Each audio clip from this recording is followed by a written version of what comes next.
Hello dear student, I welcome you again in this Sachchidanand learning channel. आप देख रहे हैं वार्षिक परीक्षा 2022 कक्षा 9th का विषय विज्ञान। बहुत ही महत्वपूर्ण पेपर है आपके एग्जाम की दृष्टि से। इसके पहले यदि इंग्लिश कक्षा 9th का पेपर नहीं देखे हैं, 9th हिंदी का पेपर नहीं देखे हैं और 9th मैथ का पेपर नहीं देखे हैं तो डिस्क्रिप्शन बॉक्स में जाइए, वहाँ पर लिंक पड़ा हुआ है, जाकर के चेक करें और अपने एग्जाम की प्रिपरेशन करें। तो यह विज्ञान का जो पेपर है वार्षिक परीक्षा का, यह आपके 2 खंडों में बटा हुआ है और प्रत्येक खंड उपखंडों में बटा हुआ है। उपखंड अ, ब, स। खंड अ ये बहुविकल्पी है, जिसमें आपके भौतिक विज्ञान, जीव विज्ञान और केमिस्ट्री से क्वेश्चन रहेंगे, जिसमें 20 नंबर के क्वेश्चन आपसे 20 अंक के पूछे जाएंगे। इसमें टोटल 20 क्वेश्चन दिए गए हैं। अब यह 20 क्वेश्चन आपके OMR सीट पर भरे जाने हैं। अब देखिए, पहला जो क्वेश्चन दिया है बल का मात्रक, उपखंड क का है बल का मात्रक। बल का मात्रक जानते हैं न्यूटन होता है या फिर किग्रा मीटर प्रति सेकेंड स्क्वायर, चूंकि आप जानते हैं बराबर एम में होता है। जब उसमें मात्रक रखेंगे तो एक ख वाला विकल्प इसमें राइट होगा। दूसरा क्वेश्चन देखें, निम्न में अदिश राशि है। अदिश राशि बल, दाब, आवेग, संवेग जानते हैं। अदिश राशि इसमें आपका दाब होगा, ख वाला विकल्प राइट है।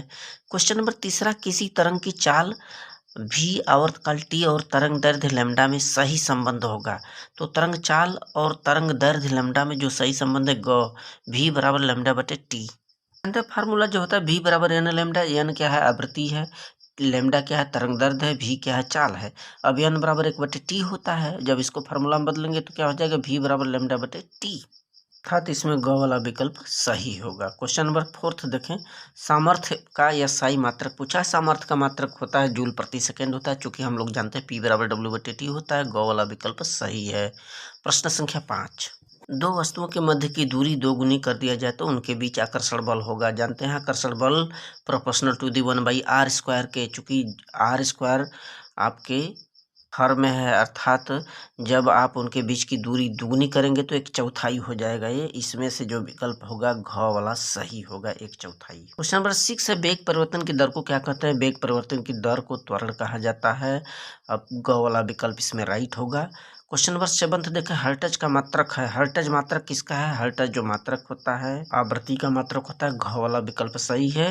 उपखंड ख देखे, ये उपखंड ख आपके केमिस्ट्री से है, रसायन विज्ञान से। न्यूट्रॉन की खोज किसने किया था? 4 विकल्प आपके सामने है।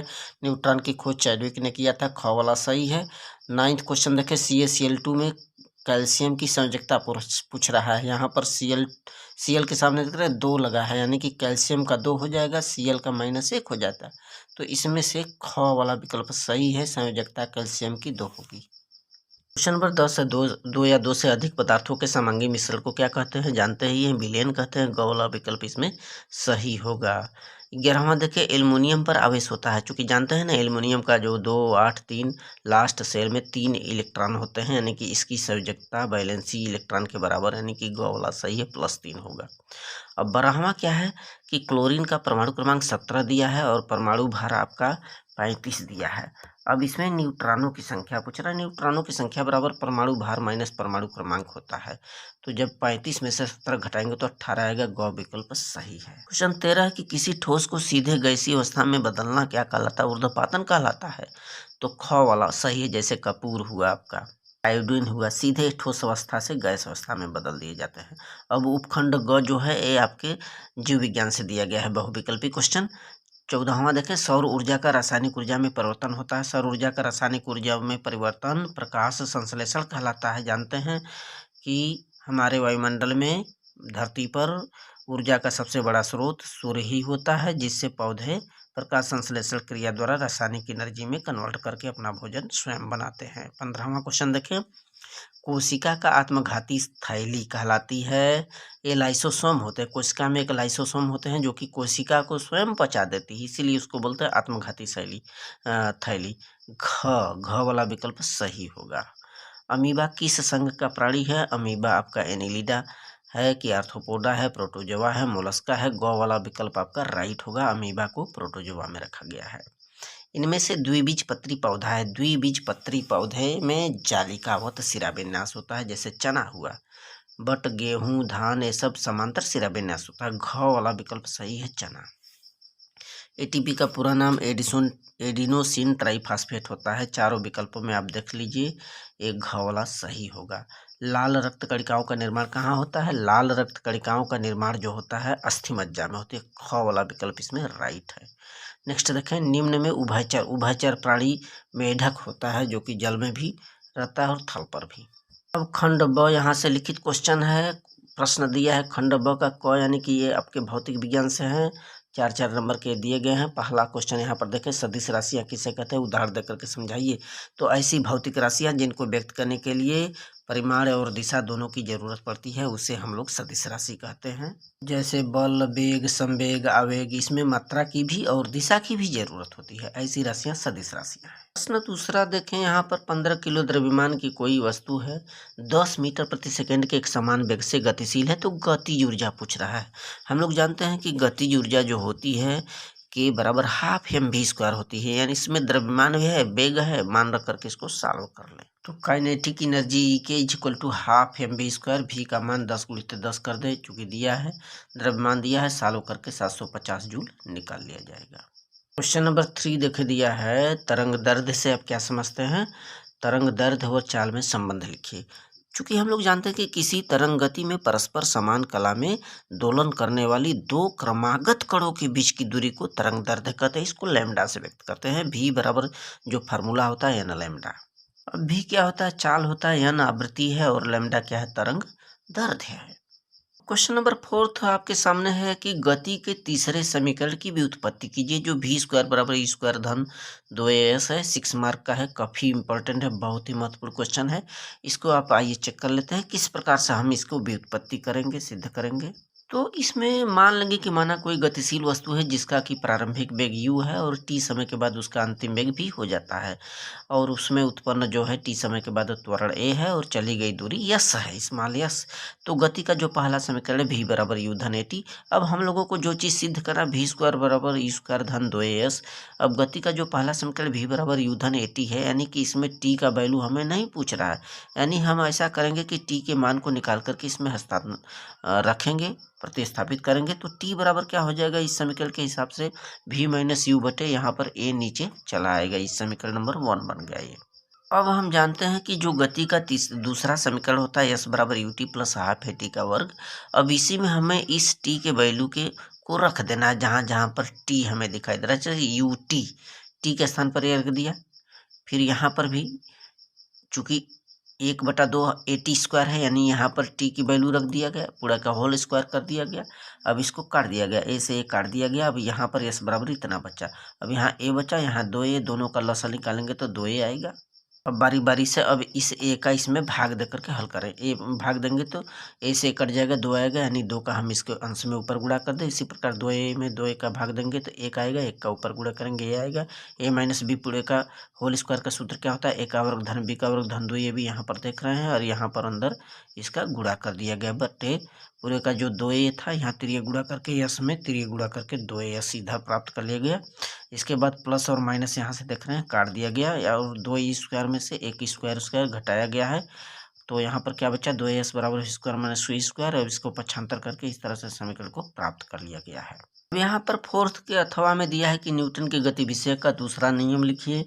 तो आप लोग जानते हैं कि किसी वस्तु पर जो लगाया गया बल है उसके द्रव्यमान और गुरुत्वीय त्वरण के बराबर होता है, F बराबर ma। यही न्यूटन के गति विषय संबंधी दूसरा नियम है। और यहाँ पर पूछ रहा है कि 10 की गिरा के द्रव्यमान वाले पिंड पर 5 न्यूटन का बल लगाया गया, त्वरण ज्ञात कीजिए। तो वही फार्मूला F बराबर ma में रखिए, अपने आप त्वरण निकल आएगा। अब इसमें आपको बल का मान दिया है, m का मान 10 दिया है और a का मान निकाल लेंगे, भाग दे करके 0.5 मीटर प्रति सेकंड स्क्वायर आएगा। अब यहाँ से खंड ख यानी कि रसायन विज्ञान का क्वेश्चन शुरू होता है। 4 नंबर के हैं, बहुत ही इंपॉर्टेंट क्वेश्चन है। 5वां क्वेश्चन देखिए, इसमें दिया गया है कि टिंडल प्रभाव किसे कहते हैं, समझाएं। टिंडल इफेक्ट क्या है? इसमें क्या होता है कि जब प्रकाश की किरणों को किसी माध्यम से किसी कोलाइडी विलयन में गुजारा जाता है और उसको 90 अंश डिग्री पर सूक्ष्मदर्शी से देखा जाता है, तो जो कोलाइडी कण होते हैं अंधेरे में घूमते हुए नजर आते हैं। वहाँ पर एक परिदृश्य नजर, शंकु जैसी स्ट्रक्चर बनती है, उसको हम लोग टिंडल प्रभाव कहते हैं। तो जैसे ही प्रकाश किरणों को ये है कोलाइडी माध्यम में लेंस, यहाँ पर लेंस है, से गुजारते हैं, तो ये जो कोलाइडी कण है ये नजर आते हैं, दिखाई देते हैं। इनका एक पथ प्रदर्शित होने लगता है, शंकु जैसी स्ट्रक्चर। इस घटना को हम लोग टिंडल इफेक्ट कहते हैं। क्वेश्चन नंबर 6 है, बोर का परमाणु मॉडल की व्याख्या कीजिए। जो नील बोर थे उन्होंने बताया था कि जो इलेक्ट्रॉन होते हैं परमाणु के नाभिक के चारों ओर चक्कर लगाते हैं विभिन्न कक्षाओं में, और उनकी एक नियत ऊर्जा स्तर होती है जिन्हें के एल एम एन इस तरह से, या फिर 1 2 3 4, यहाँ पर नाभिक 1 2 3 4 5 इस तरह से इनकी ऊर्जा स्तर में वृद्धि होती जाती है। क्वेश्चन नंबर 7 है, स्थिर अनुपात का नियम उदाहरण सहित लिखिए। बहुत ही महत्वपूर्ण क्वेश्चन। देखें कि इस नियम के अनुसार क्या होता है कि कोई भी यौगिक होता है जिसमें 2 या 2 से अधिक तत्व यदि भाग लेते हैं, पार्टिसिपेट होते हैं, तो उस यौगिक में जो तत्व होते हैं एक निश्चित अनुपात में पाए जाते हैं। जैसे H2O जल में हाइड्रोजन और ऑक्सीजन की जो अनुपात होता है 1:8 होता है। चाहे वो कहीं का वाटर ले, किसी भी स्रोत का, नदी का, तालाब का, झरने का, सदैव तत्वों का जो अनुपात होता है एक निश्चित व्यवस्था में होता है, निश्चित मात्रा में होता है, अनुपात में होता है। अथवा में दिया है कि वाष्पन की गुप्त ऊष्मा को समझाइए। तो देखिए, ऊष्मा की वह मात्रा जो किसी पदार्थ के 1 किलोग्राम को उसके क्वथनांक पर द्रव अवस्था से सीधे गैसीय अवस्था में बदलने के लिए जितनी ऊर्जा की आवश्यकता होती है उसे वाष्पन की गुप्त ऊष्मा कहते हैं। तो उस 1 किलोग्राम पदार्थ को सीधे उसके द्रव अवस्था से सीधे गैसीय स्टेट में लाना है। उसके लिए जितनी भी एनर्जी की आवश्यकता होती है, जैसे 80 कैलोरी पर ग्राम आवश्यकता हो रही है बर्फ के लिए, तो यही हमारी क्या होती है, वाष्पन की गुप्त ऊष्मा। या फिर अगला ख वाला दिया है कि कोलाइडी विलयन क्या है। तो जानते हैं कोलाइडी एक विषमांगी मिश्रण होता है, विषमांगी तंत्र होता है जिसके कण बहुत ही सूक्ष्म होते हैं, जो कि किसी भी माध्यम में फैले हुए होते हैं। जैसे हम अपने आसपास देखते हैं कोहरा है, बादल है, धुंध है, ये हमारे क्या है, कोलाइडी है। अब उपखंड ग जो कि बायो से है, पहला क्वेश्चन यहाँ पर 8वां वाला क्वेश्चन दिया है कि पौधों में रंध्र के कार्य लिखिए। जानते हैं कि जो रंध्र होते हैं वो तना में और पत्तियों में पाए जाते हैं, और इनका मेन काम है कि जल वाष्पोत्सर्जन करना, और इन्हीं रंध्रों के माध्यम से जो फोटोसिंथेसिस क्रिया होती है पौधों की पत्तियों में, वहाँ से CO2 को ग्रहण करते हैं और O2 को निकालते हैं। पौधों के शरीर में जब बहुत ज़्यादा मात्रा में वाटर हो जाता है तो वाष्पोत्सर्जन के माध्यम से उस एक्स्ट्रा वाटर को, अतिरिक्त जल को निकाल दिया जाता है रंध्र के द्वारा। क्वेश्चन नंबर 9 है, देखें कि जंतु कोशिका पादप कोशिका में अंतर लिखिए। बहुत ही महत्वपूर्ण क्वेश्चन है। जानते हैं कि जंतु की जो कोशिकाएं होती हैं छोटी आकार की होती हैं, जबकि पौधों की जो कोशिकाएं होती हैं वो बड़ी होती हैं जंतुओं की अपेक्षा। जंतु में छोटी रिक्तिकाएं पाई जाती हैं, जबकि पादप में रिक्तिकाएं बड़ी होती हैं, और जंतुओं में कोशिका भित्ति नहीं पाई जाती है, जबकि पौधों की शरीर में कोशिकाओं की एक भित्ति पाई जाती है जो कि सेलुलोज की बनी होती है। और जंतुओं में जो है तारकाय तथा तारक केंद्र पाए जाते हैं, जबकि पादप में तारकाय केंद्र नहीं होते। साथ ही जो जंतुओं की कोशिकाएं होती है उसमें खास करके एक प्राणी होता है युगलीना को छोड़ करके किसी भी जंतु में लवक नहीं पाए जाते हैं। लवक का मतलब हरित लवक, वर्णी लवक, पिगमेंट लवक जो भी होते हैं, जिनके वजह से फल और पत्तियों का रंग बदलता रहता है, जबकि पौधों में ये लवक पाए जाते हैं, सभी लवक पाए जाते हैं। क्वेश्चन नंबर 10वां देखिए दिया है, ग्रीन हाउस प्रभाव क्या है। तो हमारे वायुमंडल में हमारे आसपास तमाम प्रकार की जो गैसें होती हैं, जैसे मीथेन है, जलवाष्प है, कार्बन डाइऑक्साइड है, ये सब गैसें क्या करती हैं, इनकी मात्रा जब ज़्यादा हो जाती है तो ये धरती के बाहर नहीं निकल पाती। अब जिससे होता क्या है, परिणाम स्वरूप धरती का जो है तापमान बढ़ने लगता है, और बड़े बड़े हिमखंड ग्लेशियर क्या होते हैं, धीरे धीरे जैसे जैसे तापमान पूरे विश्व का बढ़ता है, धरती का ताप बढ़ता है, वो पिघलना शुरू कर देते हैं। और भविष्य में वैज्ञानिकों का ये चिंता है कि कहीं ऐसा न हो कि पृथ्वी जो है जलमग्न हो जाए ग्रीन हाउस प्रभाव के चलते। क्वेश्चन नंबर 11 देखिए दिया है 11th, तंत्रिका कोशिका का नामांकन चित्र बनाइए, अथवा जल प्रदूषण से क्या समझते हैं, नियंत्रित कैसे किया जा सकता है। विकल्प दिया है, तंत्रिका कोशिका हमारे बॉडी में फैली हुई होती है, जाल होता है जो कि हमें तमाम संवेदनाओं, सूचनाओं का आभास कराती है। तमाम प्रकार के जो उद्दीपन होते हैं, बाह्य परिवर्तन होता है, संवेदनाएं होती हैं, वो हमारे शरीर में आदान प्रदान करने का काम करती हैं, मस्तिष्क तक लाती हैं, और उस मस्तिष्क से जो भी ऑर्डर दिया जाता है उसके अनुसार रिस्पांस करती हैं ये तंत्रिका ऊतकें, जो कि अलग अलग इसके भाग होते हैं। डेंड्राइट होते हैं, केंद्रक होता है, कोशिकाएं होती है, और यहाँ पर सिमेटिंग डिस्क यानी एक सान वाला ये पार्ट होता है। अथवा हम पूछा है कि जल प्रदूषण से आप क्या समझते हैं, उसे कैसे नियंत्रित किया जा सकता है। तो हम लोग जानते हैं कि जब हमारे वाटर में तमाम प्रकार की अशुद्धियाँ, हानिकारक कीटनाशक पदार्थ, अपशिष्ट पदार्थ, मल मूत्र कचरा इत्यादि जब जा कर के मिल जाता है तो हमारा जो शुद्ध पेयजल होता है वो अशुद्ध हो जाता है और हमें तमाम प्रकार की विकृतियाँ, बीमारियाँ उत्पन्न करती हैं, जल प्रदूषण की श्रेणी में आते हैं। आज तमाम प्रकार के भयंकर से भयंकर बीमारियां हो रही हैं। तमाम कीटनाशक जो बहते हुए जल में जा रहे हैं, उन पर हमें काबू पाना चाहिए। उन्हें इस तरह से जल में नहीं छोड़ना चाहिए। कूड़े कचरे, तमाम फैक्ट्रियों से निकले हुए जहरीले पदार्थ को सीधे हमें जलाशयों में, नदियों में नहीं छोड़ना चाहिए।